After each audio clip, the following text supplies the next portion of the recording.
ಮಧ್ಯಪ್ರಾಚ್ಯ ಯುದ್ಧದ ಪರಿಣಾಮ ನಿಧಾನವಾಗಿ ಗ್ರಾಮೀಣ ಹಾಗೂ ಪಟ್ಟಣಕ್ಕೂ ತಟ್ಟುತ್ತಿದೆ.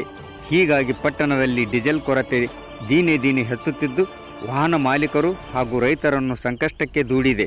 ಬೆಲೆ ಏರಿಕೆಯಾದರೂ ಪರವಾಗಿಲ್ಲ ಎನ್ನುತ್ತಿರುವ ವಾಹನ ಮಾಲೀಕರಿಗೆ ಡೀಸೆಲ್ ಸಿಗುತ್ತಿಲ್ಲ. ಬಸವನ ಬಾಗೇವಾಡಿ ಪಟ್ಟಣದಲ್ಲಿ ಬಂಕ್ಗಳಲ್ಲಿ ನಸುಕಿನಿಂದ ಮಧ್ಯರಾತ್ರಿವರೆಗೂ ನೂರಾರು ವಾಹನಗಳು ಸರತಿ ಸಾಲಿನಲ್ಲಿ ನಿಲ್ಲುತ್ತಿವೆ. ಪಟ್ಟಣದ ಸುತ್ತಮುತ್ತಲಿನ ಗ್ರಾಮದ ರೈತರು, ವಾಹನ ಮಾಲೀಕರು ಊಟ ನೀರಿಲ್ಲದೆ ಜಾತಕ ಪಕ್ಷಿಯಂತೆ ಕಾಯುವಂತಾಗಿದೆ. ರೈತರು ಟ್ರ್ಯಾಕ್ಟರ್ ಜೊತೆಗೆ ಬ್ಯಾರಲ್ಗಳನ್ನು ತರುತ್ತಿರುವುದು ಕೊರತೆಯ ಗಂಭೀರತೆಯನ್ನು ಬಿಂಬಿಸುತ್ತದೆ. ಕೃಷಿ ಚಟುವಟಿಕೆಗೆ ಹಿನ್ನಡೆ. ಮೇ ತಿಂಗಳ ಆರಂಭದಲ್ಲೇ ಕೃಷಿ ಚಟುವಟಿಕೆಗಳು ಆರಂಭಗೊಂಡಿವೆ. ಈ ಸದ್ಯ ಮುಂಗಾರು ಹಂಗಾಮಿನಲ್ಲಿ ರೈತರು ಭೂಮಿಯನ್ನು ಹದಗೊಳಿಸುವಲ್ಲಿ ಬಿತ್ತನೆಯಲ್ಲಿ ನಿರತರಾಗಿದ್ದಾರೆ. ತಂತ್ರಜ್ಞಾನಕ್ಕೆ ಹೊಂದಿಕೊಂಡ ರೈತರು ಕೃಷಿ ಚಟುವಟಿಕೆಗಳಿಗೆ ಜೆಸಿಬಿ, ಟ್ರ್ಯಾಕ್ಟರ್, ಇತರೆ ವಾಹನಗಳನ್ನು ಬಳಸುತ್ತಿದ್ದು ಇದಕ್ಕೆ ತೈಲವೇ ಪ್ರಮುಖ ಪಾತ್ರ ವಹಿಸುತ್ತದೆ.